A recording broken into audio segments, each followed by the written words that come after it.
Hello, what's up, everybody? Welcome to another episode of the Community by SLIF, the Senior Living Innovation Forum. I'm Michael Owens. I'm the executive producer of the Senior Living Innovation Forum and excited for the session we have for you today. But before we get started, as always, just want to make sure this thing is working. And also for the first time, if you're joining us inside the Hopin platform, just want to show you around a little bit. So just like a lot of other webinars, we do have a chat function. You can find that on the right-hand side of your screen. For there, that's where we want to make sure you can put all your questions. And right now, if you could just let us know if you can hear me, just start logging in and letting us know where you're coming in from today. That way we can get the conversation flowing and hopefully you can find your way to the chat section. Also, this is, we have some great guests here for you today, but we want this to be interactive. If you're tuning in right now live, use this time for questions. So if they're coming up, don't wait towards the end. Make sure you throw those questions in throughout the session. So without further ado, I want to get into what we're going to be discussing today. So today, our topic is how to restore confidence and retain staff and improve resident well-being via healthy buildings. So today, we're going to be taking a look into the Delos and International Well-Building Institute's healthy building and research platforms. And why are we doing that? Well, the data is now clearer than ever. Healthier buildings attract and retain higher quality employees as well as maximize their performance and productivity. Also, living in healthier homes where we spend approximately 90% of our time can greatly improve our overall well-being. But even better, healthier certified buildings can command premium rents, which I know is very important these days.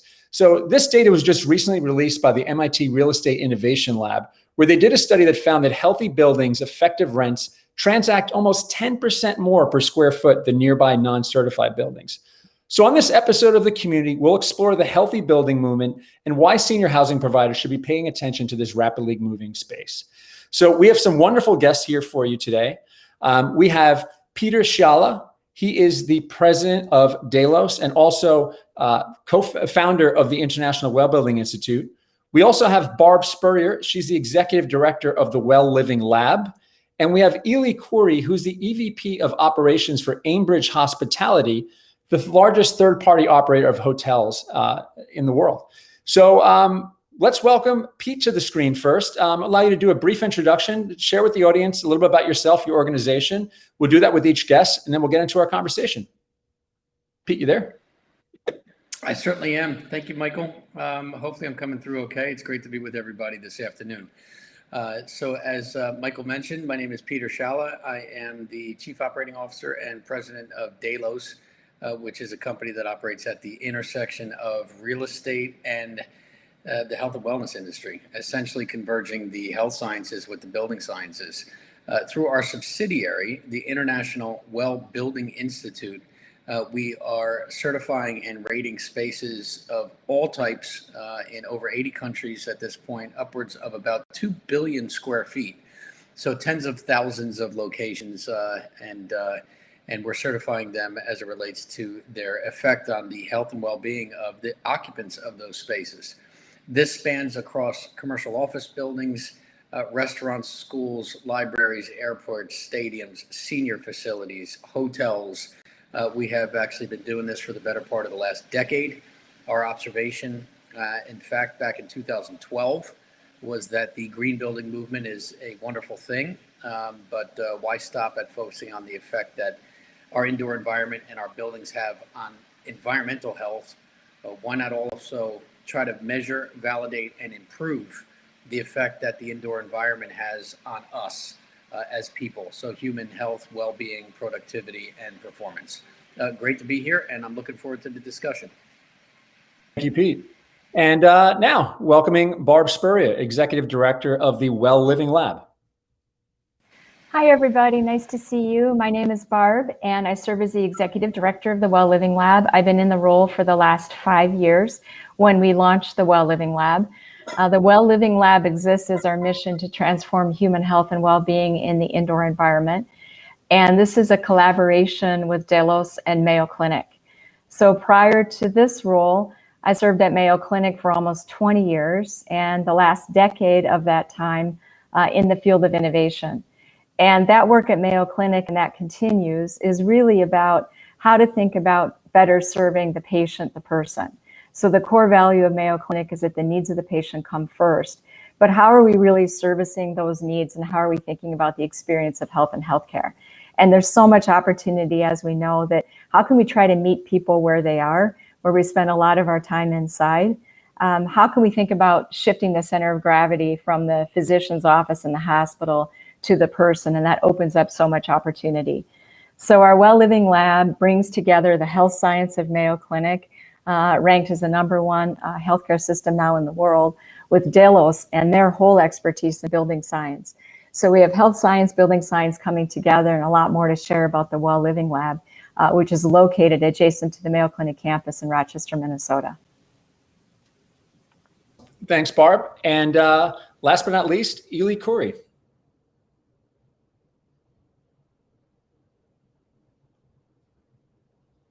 Sorry about that. I have to find the button. Thank you. Can you hear me clearly?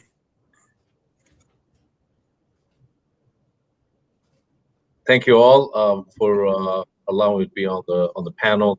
My name is Elie Khoury. I'm EVP of Operation for Aimbridge Hospitality. Personally, I started my career in operating hotels, single hotels. I'm now overseeing the operation for Aimbridge Hospitality.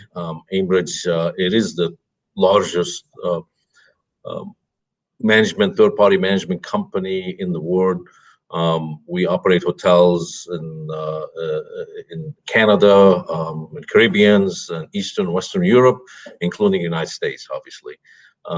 It's exciting to be part of this panel and discuss with you that our relationship with Delos and the important piece of why Aimbridge decided to partner with the IWBI and participate in the Well HSR program to make sure we provide safety to our guests and our associates throughout the pandemic. I think as we entered into the pandemic, and I know the hospitality industry has been devastated by the pandemic, one of the important pieces for Aimbridge was to look ahead and to find a way that as we are dealing with the pandemic and the safety measurement that we need to take in the pandemic, what do we need to do after post-pandemic?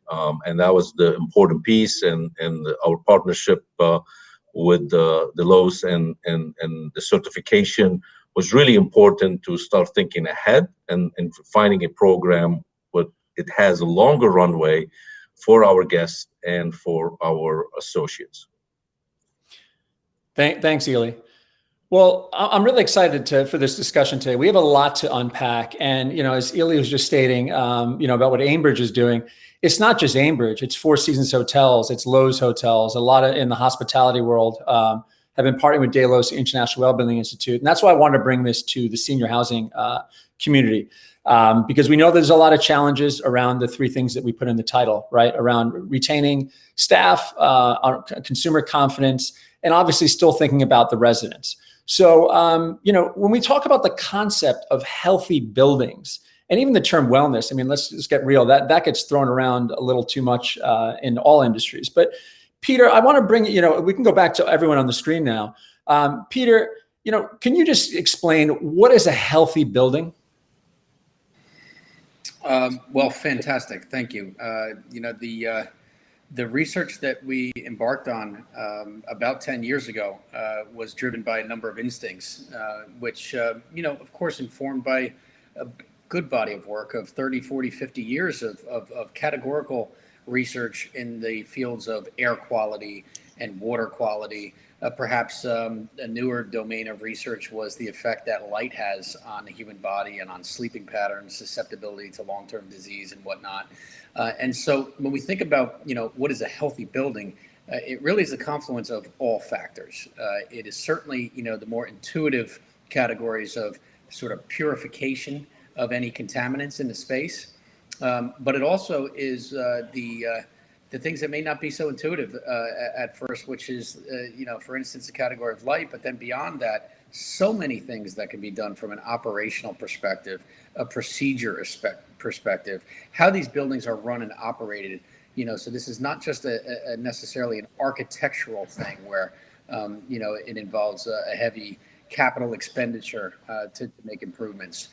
We have assembled a number of features in the well building standard, which covers all wellness categories that I just described, air, water, light, mind, sound, even acoustic levels, and the effect that decibel pollution has on stress indicators in your body. What we did do last year is say, okay, well, if that's a healthy building broadly, okay, covering every domain and principle that may affect the human body, what can we do to create a designation within that program related to health safety as a category?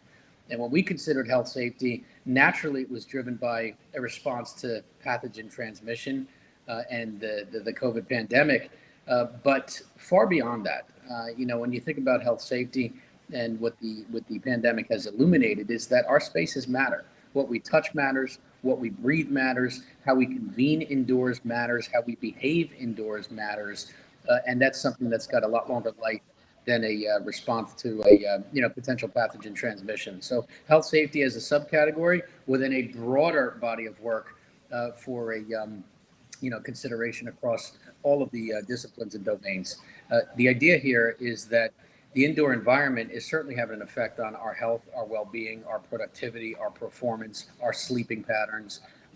And if we can introduce passive medical intentions into the built environment, then we're in great shape, because obviously we know that healthcare liability is the biggest liability, and we're attempting to take it head on by using the vehicle with which we spend most of our time. In fact, 90% of our time indoors, and that is real estate. Yeah, and as you know, and I'm sure a number of people that are tuning in now may have participated in some of the roundtables that we've been organizing, especially over the last year, where there was a lot of interest in really trying to sift through the noise, determining fact from fiction, specifically with making investments in, air purification and sanitization products and procedures. And the Well Living Lab has been at the forefront of that research, really testing in real environments, kind of what's working. So, Barb, can you elaborate on that kind of the work? Obviously, the partnership between Delos, IWI, but the Well Living Lab, and specifically the type of research that you guys do there in Minnesota. Absolutely. And so the lab's been in existence, as mentioned, for about 5 years. We've completed almost 20 studies, and everything we do leads to peer-reviewed publications. So we want to be certain that the findings were generated, the discoveries from the lab, that we move out into the world. So you can learn a lot more on our wellivinglab.com website. This past year, though, like everybody, we needed to pivot and think about, given the unique nature of the lab, so where we can really study and control everything in the indoor environment. And typically, not this past year, of course, with human subjects, we have people right in the middle of that. So we recruit human subjects into our studies and bring them right in to look at the human in the middle of everything that's going on. This past year, it's been, what are the unanswered questions in science that we can take the unique resources of the lab and be most helpful?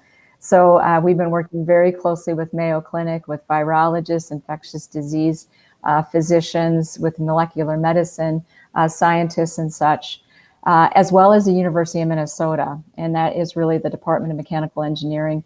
In fact, Dr. Hogan's lab has been very, very closely involved in all of our work in air purification and trying to do lots of studies over the past year. He, in fact, is the editor of the Journal of Aerosol Science.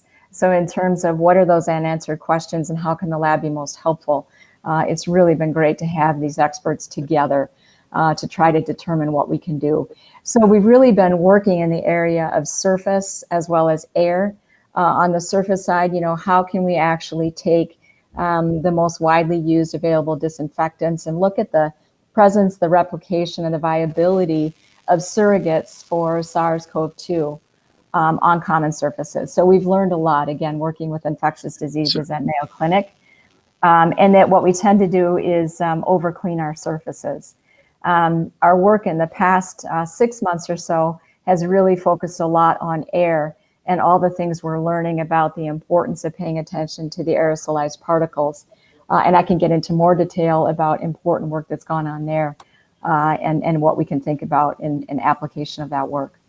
So yeah, and I know that that's why you're doing that work with like Chris Hogan, top aerosol scientists, and everything. In the news recently, and we produce content for public schools as well. And I know there's been a lot of school boards upset about some investments that have been made in technology, and particularly ionization products, things of that nature. So, where are we today? If a senior living community is looking right now to make the right investment in the technologies. I know that Delos and Well Living Lab, you evaluate products and the technologies. Can we in short say what's working and what's not? I guess, Barbara, go ahead. Yeah, go ahead, Pete. Yeah, I'll jump in on that. Look, at the end of the day, the one of the many harmful artifacts of the pandemic has been a lot of things brought to marketplace with claims that are not substantiated with evidence, and in fact, sometimes claims that can introduce harmful byproducts.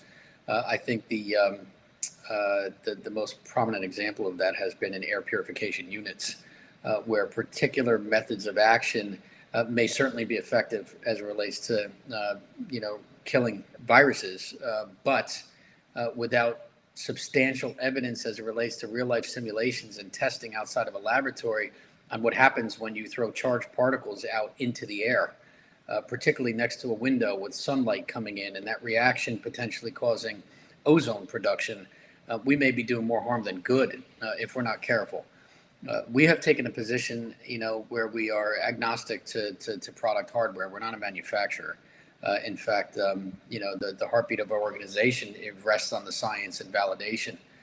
New York City public school system did approach us with that sort of mantra when we were in discussions with New York City. I think the one thing that gave them confidence was that, Delos was the author of the Well Building Standard, and we've been certifying buildings globally for the better part of 7 years now at this point.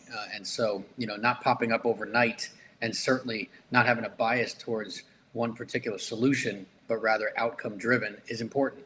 Air quality, I'll tell you the one thing we learned. The most cost effective solution, which is wall mounted air purification units, are actually scientifically showing to be, and of course a lot more research will go into proving this out, but potentially more beneficial from a particle filtration perspective than the more expensive upgrades or HVAC renovations, particularly because you want that action to happen as close to where the activity and people are as possible. In a classroom, these wall-mounted air purification units that are extremely effective, are closer to the children. They're closer to where people are convening. They happen to be a lot more cost-effective when you have a combination of higher filtration efficiency ratio, less harmful byproducts, and of course, the cost part of that equation, then that it creates a ripe equation for any space, whether it's a classroom, a hotel room, a hotel meeting space, or a senior facility in the residence, to do what I just described, and do that in a way where people can see it. The audience, is certainly keen on seeing something working, as opposed to taking the word for it that it's happening, and it's happening in the ceiling, and we've done X, Y, and Z. So that visible element is also pretty effective as it relates from a messaging perspective. So that's what I'd say on here.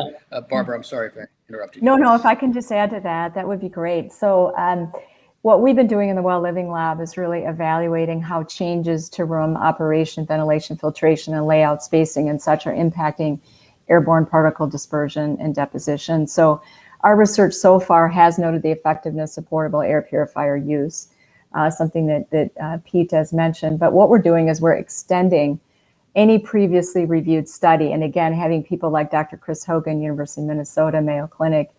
And what we're doing is we're researching how portable air purification units impact the localized and whole room dispersion, deposition, and concentration of particles in different spaces. So those trials are going on right now, and we'll be completing that work next week. And we'll have conclusions from this work available by the first part of June. We're trying to move as quickly as we can to say, what does that mean in terms of science-based solutions that we can move out to classrooms and different settings, senior living and beyond. And for Mayo Clinic, the overall research framework is discovery, translation, application, and that's what we use in the Well Living Lab. So it's the discoveries that can be translated and applied in these science-based solutions. That's why we wanted to do additional work on air purification, doing a baseline of just the HVAC and then adding in the portable air purification. So we have scientists that are really geeking out given the controlled environment of the Well Living Lab and what we can do. And we're excited about the results we think we're going to be generating from our trials. Great, great. Yeah, so I just wanted to establish that for the audience to kind of understand the research arm and that this, you know, the work that you guys do, because it's pretty amazing. But hitting on the point, Pete, that you just made too, is the visibility with, you know, having a portable unit versus a MERV filter, that's important. But a lot of the things we're going to keep on discussing are invisible. Right. And it's how do you make those invisible things important and get the consumer to be, thinking about those things versus within senior housing, where a lot of times senior housing communities are talking about, the beautiful chandelier in the lobby and the fact that, they have wellness, which means they do yoga class once or twice a week. Really thinking about the residents that are living there, and the environments that they're in. So, Elie, just listen to this conversation at Aimbridge. How is it from your experience just in this past year, going out and trying to figure out, what investments you had to make, to maybe upgrade some of your hotels? Yeah, I mean, to jump on the band on the conversation with the air purification, we are interested in that product for our guest rooms. We believe that, it's the having means really promoting safety and wellness within that small space. And at the same time, we also believe that it will produce good night's sleep. Some of our service deliverables, but if you have a good night's sleep, I think it's going to be an important impact to that. We're working with Delos on how do we make that fit into a guest room, and we're going to test from that. But it's an important piece. I think this pandemic has educated the customers quite a bit. So he is affected. In our hospital, it's all about people. I think it's important that you're not only. We should always focus on the employees as much as the guests in the building. So we're just promoting and letting the associates, cleaning associates, extremely important. And this employees who work in that they were unknown at some point. Now we're getting more educated, but our employees are customers too, right? So at the same time, Elie, I think we're having issues with your audio. You guys being able to hear him right now? Yeah, Elie, I think what we need to happen, if you refresh your browser, I think we're having some issues with your audio that's cutting out. Sorry about that. And we'll come back to you in just a second. I guess, what Elie's just saying is I want to seg now into the well health safety rating and third-party verification. Obviously, if the audience is tuning in now, you may have seen the ad spots being run on the well health safety rating. We could show that in a minute. But Pete, can you give a little background on it and kind of where that came from? Yeah, no, absolutely. So as mentioned, the process of well certification, almost a decade old at this point, upwards of over 2 billion square feet in about 85 countries, airports, restaurants, coffee shops, libraries, stadiums, offices. I mean, just every space type pursuing certification for their spaces. But the industry groups and property owners approached us last year in the spring and said, well certification covering all of these health domains, including things like circadian lighting and acoustics and things like that. Wonderful thing, and we're moving in that direction. But right now, can you give us a sub-designation called, or for something for health safety? And so that was the inspiration for the Well Health Safety Rating that was launched in August of last year. Tens of thousands of buildings since from major organizations, major corporations, all the way down to smaller, even non-portfolios, just single locations, pursuing the health safety rating, which is a documentation review. Our observation, by the way, of the senior living space as we look at these submissions is that this industry has done an outstanding job. Policies, protocols, procedures surrounding sanitization, of course, the cleaning bucket, right? Emergency preparedness and response planning, employer and employee stakeholder engagement and communication, all of these categories that the Well Health Safety Rating are built around. The industry's done a great job. This is a tool to message that the policies and protocols that have been established, both in response to COVID, but then beyond that, in health safety as a category, have been reviewed, rigorously reviewed by a third party. The third party, in fact, the International Well Building Institute, that performs certification services for healthy buildings around the world. And so this is not a program that involves any capital expenditure. This is limited to the way a building is operationalized, and it touches the categories that Elie had covered and the ones that I addressed.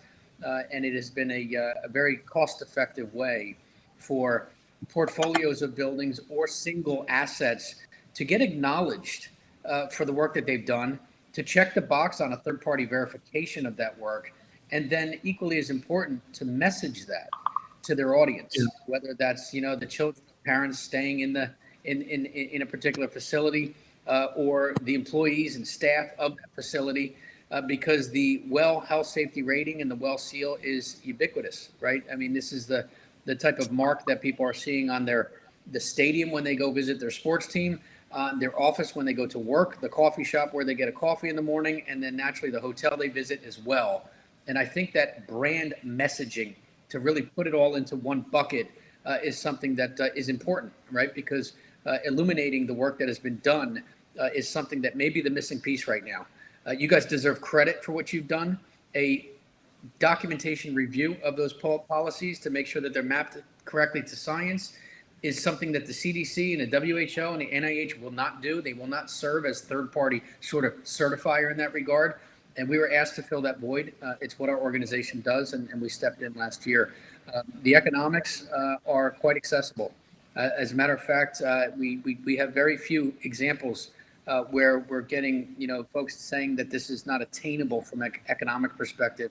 That's the easy part, especially at a portfolio level, whereby one set of documents or protocols can govern, tens, 20, 30, or hundreds of buildings.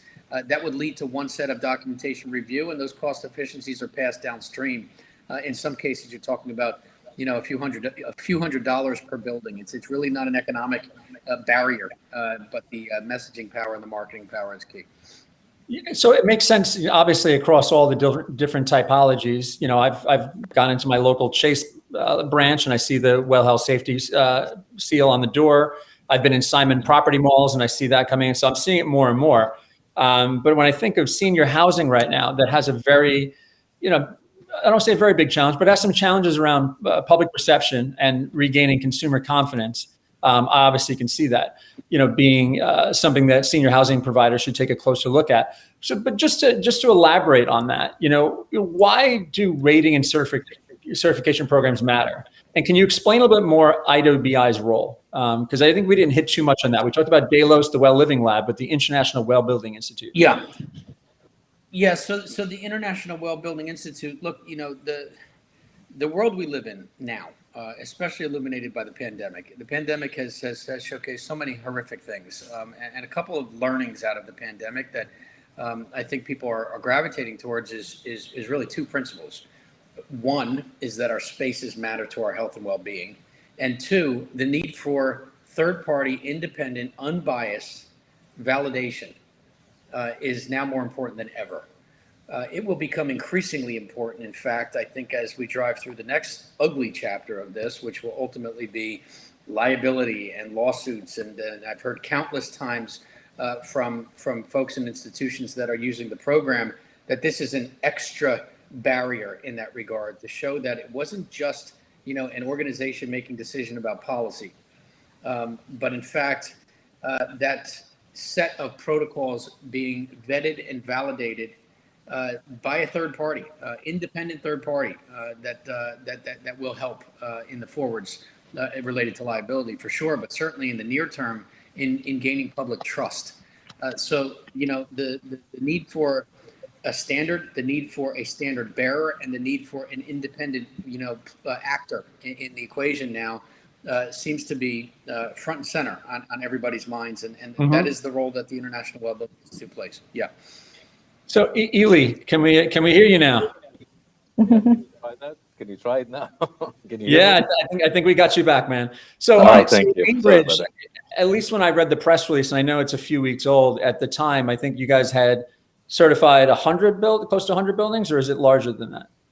Yeah, it's much larger. We're at 500 buildings already. Wow. and growing. The program. You have to really make sure that the hotels are having the right features, and they before they get the certification, it go through the rigorous certification. So it takes a little bit of time, and we're hoping that we're on a good pace to finish the year and getting all our hotels certified. The great news is it's really an important piece for our hotels, and from a competitor perspective, I think it's important that the guest walks into the building, can see the seal at the door. I think it's important that they understand that they are participating and entering into a building that has the right safety precautions, and the associates. I mean, I cannot stress the importance that making the associate understand that they are part of a building that not only providing the right product and competitor product for the guests, but at the same time for them, and while they're coming to work. I mean, they are putting their lives at risk a little bit, and throughout the pandemic, showing up to work. So that was extremely important to us to provide that. And what's so great about the program is you're able to showcase to the client that the company and the hotel is innovative enough that they all have this kind of quality program in their arsenal and be able to provide a healthy and well program into the building. So I mean, for us, it's an advantage from a marketing perspective. Yeah. It's a good competition to other hotels in the market, but I think this is absolutely the right thing to do. Moving forward, it's really all about I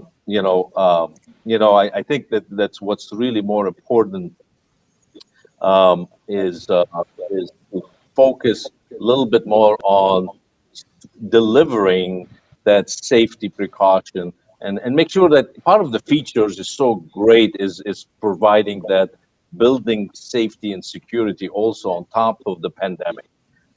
So I think that we can't neglect to say that it's not only the pandemic, it's got a longer runway.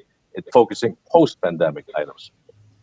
So Elie, just sticking with you for a second here. So, echoing things that Pete has already said, this audience, particularly senior housing, and very similar to hospitality, their associates were at the front lines and did amazing work. And, organizations put a lot of the protocols in place, to ensure the safety of their residents and their employees. So when you were pursuing and evaluating whether to pursue well health safety rating for this, and as you look at it, can you see a return on your investment? I guess that's probably what our audience wants to know. Yeah. And I think what's important is as soon as you walk into the building is I mentioned earlier, look for the seal, right? So I think that's what's so important, is bringing confidence to the building. So no difference in senior living in the hotel. It is a hospitality industry. So it is trying to provide services for guests. And the number one product in there is associate and services. So when you walk into this building, it's having that feeling that, hey, you know what, there is a third-party accreditation, there is some certification on the door. These guys have been through rigorous study and participating in all those features that are really important to the safety mechanism of the building. So I think from an ROI perspective, we use it to sell to groups, we use it to sell to transients or customers, travelers, big accounts, corporate accounts. I think it really had really gave us some good returns to showcase our thoughtfulness of the program, and did generate some additional revenue for our hotels, whether from a group perspective, and meeting planners are looking at it and say, yeah, I'm not going to go to a hotel that doesn't have anything, and having a third party certification has really allowed us to book more business and to give confidence on the transient and the individual travelers walking in and saying like, oh, this is the right place to be. So just to take it there, Barb, have you done any research, specifically within senior housing that you could share with the audience?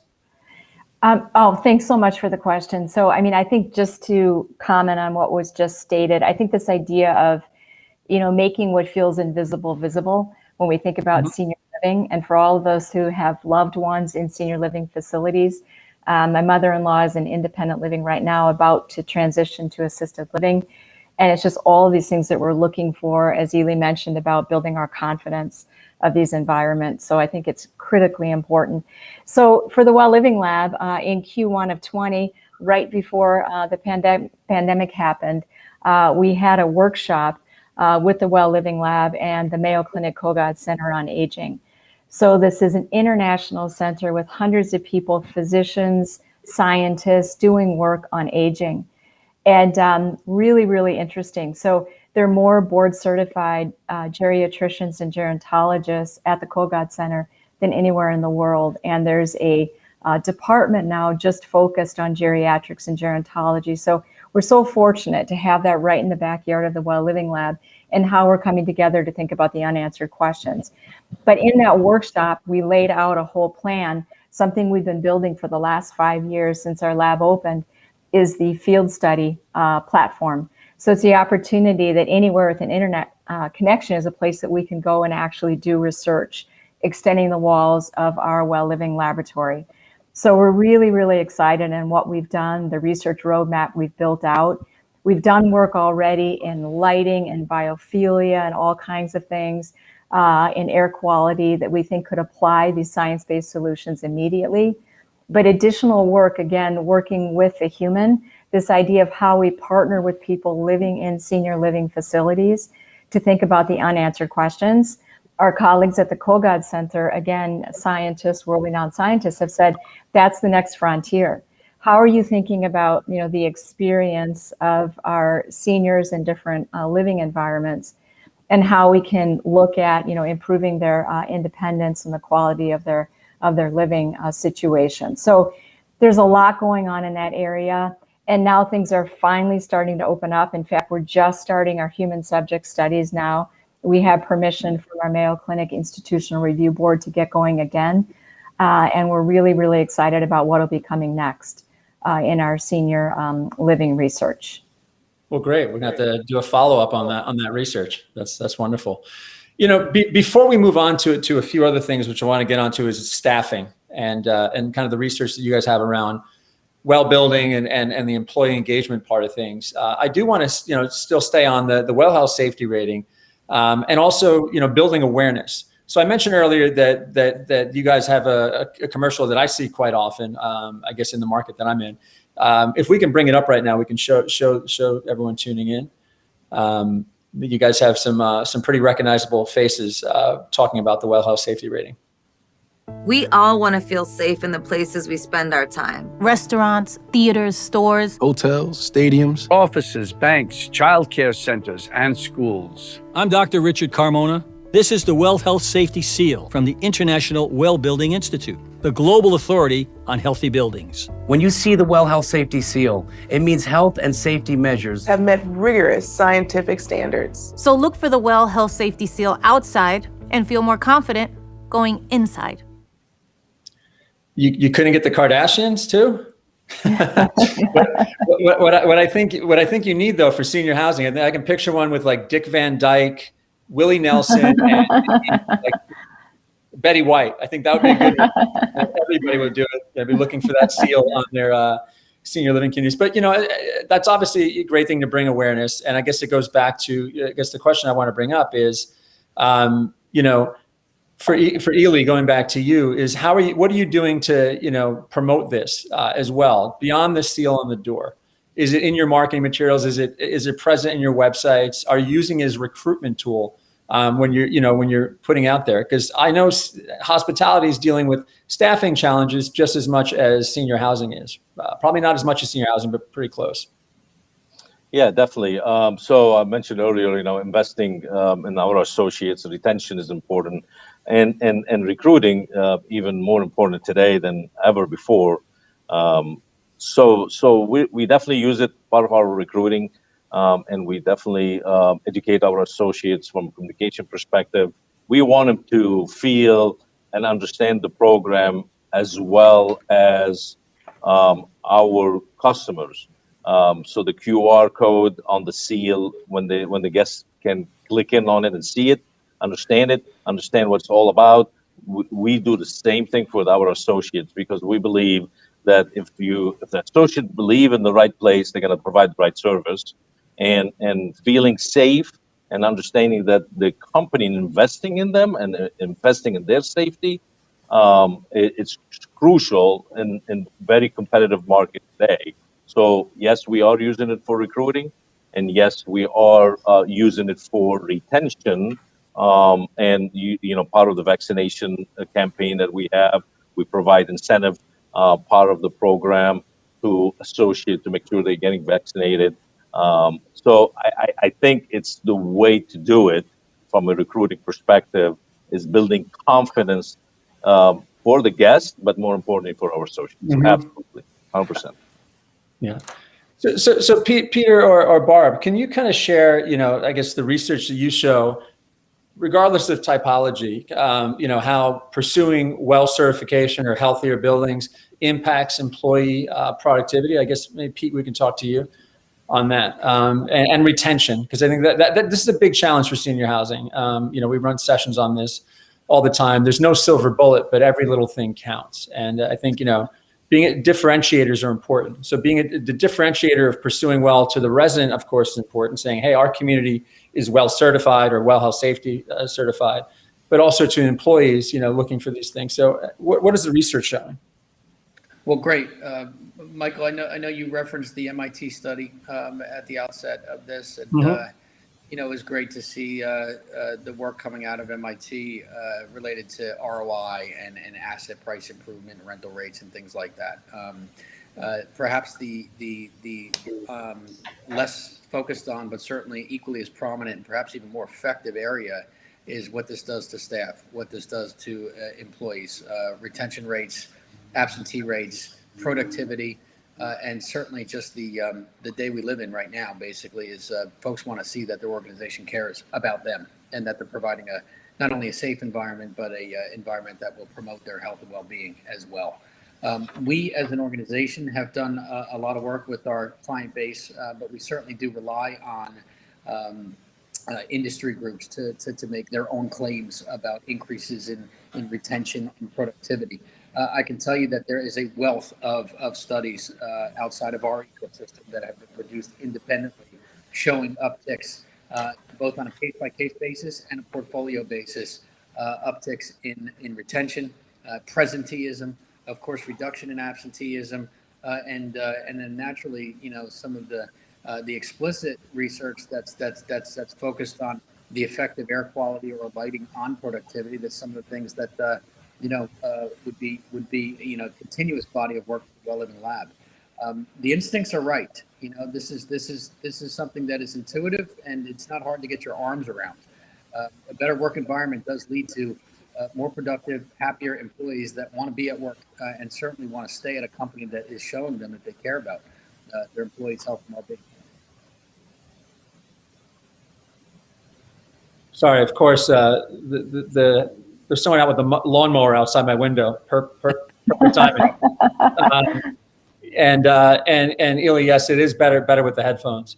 We do have a question, and I do want to encourage more questions for the audience. So again, if you've got a question, you can throw it in now. We'll bring it up. One person, of course, is asking, and this is something that we should have probably said a little bit earlier, is where can they go to get information about pursuing well or getting certified? So wellcertified.com is the website. We will, of course, put stuff up, and we'll drop that in the chat as well. But WellCertified.com is the resource where you can find all the information about the well health safety rating, but you can also find information about the well building standard, which I'd like to get into now just a little bit, because we're coming out of the pandemic, right? Masks are coming off, and people are getting more comfortable going into spaces. So, where do we see the evolution or this movement going, the healthy building movement going? And I guess, Pete, if you can just kind of give us a brief, give the audience kind of,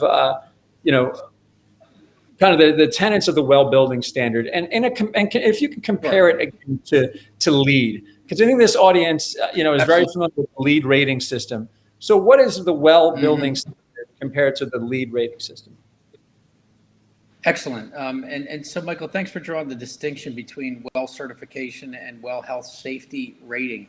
For those of you that do visit wellcertified.com, you'll find two sections there. One of them is specific to the well health safety rating, and one of them is specific to the broader process of well certification, which is covering categories outside of health safety.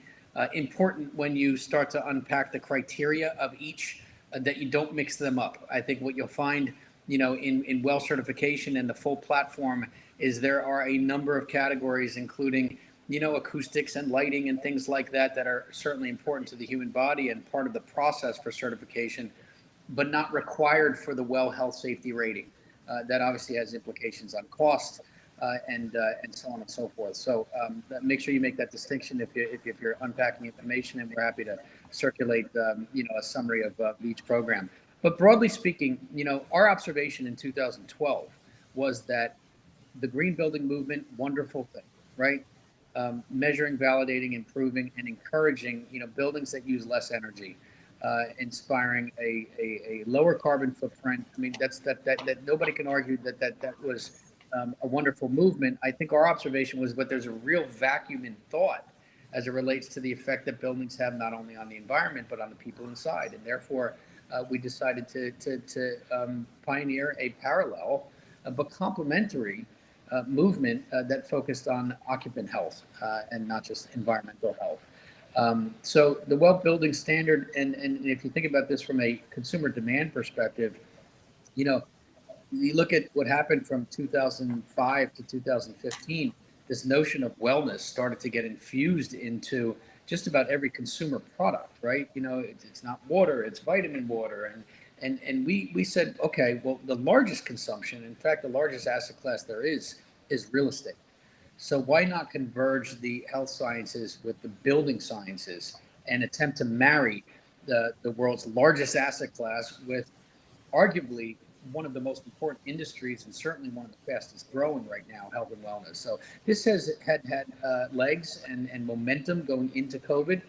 COVID pandemic certainly served as an ignition switch as it relates to awareness, but the well building standard was getting adopted in over 60 countries prior to 2020, and certainly seeing a lot of acceleration afterwards. So two separate parts of this, right? This is important to note that the well health safety rating can be in a gateway to a journey to go even further and go all the way to well certified platinum for a facility that really wants to show its stakeholders that this is not just a response to a pandemic.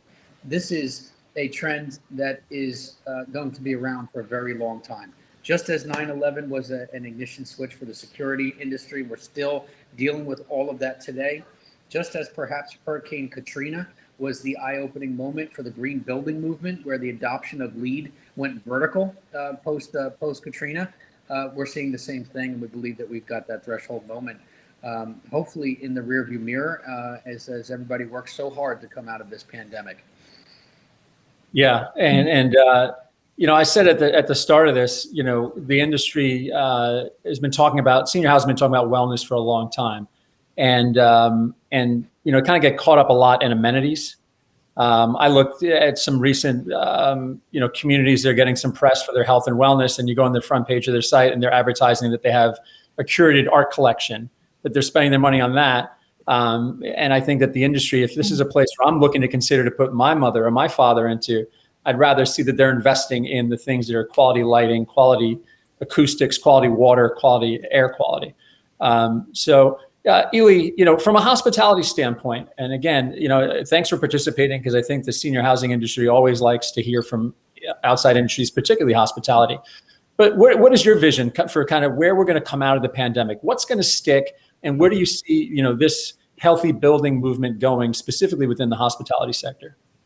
Yep. So throughout the pandemic, we did a lot of research to find the right product. We were looking for third-party certification, and we really landed on the Delos or the Well Health Safety rating, only because it focuses on the whole building. Our hotels are, we're a third-party operator, which means we manage hotels for owners. We don't necessarily own the buildings. We're the management company for them. So we're looking for what's important to an owner. So the program has all the right criteria to protect the building and protect the what's important to an owner from a financial perspective. At the same time, what's important to the safety of the occupant. So it is one of those programs that I enjoyed studying. Is it has a longer shelf life, because we knew the pandemic we're going to come out of the pandemic very shortly. We saw it coming. We saw the conversation about vaccination. But this program deals with emergency procedures in the building. It deals with mold and moisture in the building. How do you protect the building from those things? And what are the components that you do to mitigate those kind of things? Water safety in the buildings. That's an important function of a safety component in a hotel or any buildings, for that matter. So I think this is when you look at the health safety rating, there is a disinfecting portion and cleanness portion of it that's important, but it has a lot more to offer to protect the building and protect the guests post-pandemic. I think that's why it was so unique for Aimbridge and was so important and different than any other programs out there. Thanks, Elie. You made a strong case there. So the question that we have coming in here now is, what does it cost? I think that's a big thing. Talking about senior housing, it's been a tough year, and with costs going up, occupancy challenged. And I think that's why LEED didn't have a lot of adoption within senior housing. And I think for them, they felt that it was a nice to have, but not a need to have. Obviously, the marketing benefits of LEED are not as strong as well. But Pete, can you answer, if someone wants to pursue well health safety, can you give us some ballpark numbers? Yeah, no, absolutely. Look, the benefit, it depends if we're talking about a portfolio, if we're talking about single assets, but I'll give you the full spectrum here. For portfolios of assets where people really see the accessibility of the economics because they get synergies here, right? Okay, I've got 10 buildings, or I've got 50 buildings, or I've got 150 buildings, and they're all governed by one set of policies or protocols. You could imagine the operational leverage that can be attained, and hence the cost savings that can be attained if there is one review that's being applied to a portfolio. And in those cases, you're talking about a few $100s per location. For a single asset to go through the program, submit their own set of docs that ranges by typology. Something, for instance, like Yankee Stadium, was about a $12,000 fee. For a single office building, about $4,200. There are certain sectors that provide some advantages down to $2,500, $2,700. But then as soon as you get into the number of spaces where, anything over 2 spaces, right? And 11 to 50 spaces, you're talking about $600 or $700 per location. More than that is where the economies really scale. And so I would encourage folks with portfolios to think about that. But even on a single location, the cost inputs are a pretty rigorous documentation review. And when you think about the benefit, and you're talking about several $100s per location here, we have not heard people balk on price. We haven't priced this thing to try to coincide with what we think it's worth. If you thought about the value of the rating in some of these locations and the prospect of several $100s per location, that really doesn't come into play. And certainly there's not a capital expenditure that's required. And so whereas when you about broader categories of wellness or full-blown well certification platinum for a facility, that's going to require some upgrades. That's going to require some air filtration upgrades and some lighting and so on and so forth, water purification, and an on-site performance verification of that. But the health safety rating was intended not to be cost prohibitive at all. It was intended to be a vehicle to message the great work that you guys have already done, and a way to include the third-party validation in that equation. Well, thanks, Pete. So I know we're coming up. We only have a couple minutes left, and I know Elie, thanks for joining. I know you have a hard stop right now, so we got to let you escape out of here. But there's so much great information, and I know that I'm sure there's a lot more questions that are out there. But wellcertified.com is where you can go to obviously get more information and to request to obviously pursue, if you're looking to pursue well health safety rating. I know that you can't disclose it now, but I know that there are a number of senior housing providers that are currently, going through the process, and hopefully soon you'll be seeing those press releases coming out. So that's nice to see those pioneers, those first adopters, and I do see that a lot more will be following. So listen, thank you all for your time. I really appreciate it, and so much valuable information here. And I guess that's it. Anything else that you wanted to add in there? All right. Thanks for everybody's time. Thank you. All the hard work. Thank you, everybody, for tuning in. I just have one plug to make, and a thank you again for Delos. There we go. Our graphic department's working. Thank you, Delos, for sponsoring and obviously for participating. And we're back to live events. Really excited to say that. October 3rd through the 5th, we are bringing the Senior Living Innovation Forum to Palm Springs, to the Hyatt Regency Indian Wells Resort and Spa. We're going to be announcing the initial lineup in about a week and a half or so. So you'll definitely be hearing from us about that. And you're not going to want to miss it. We're basically rethinking the whole experience, making it a lot more like a retreat. Not that it wasn't, obviously it was a lot different from a traditional trade show, but we got some fun things planned. So hope to be seeing people outside of this little virtual space sometime soon. So thank you very much for tuning in, and see you in a few more weeks for our next webcast.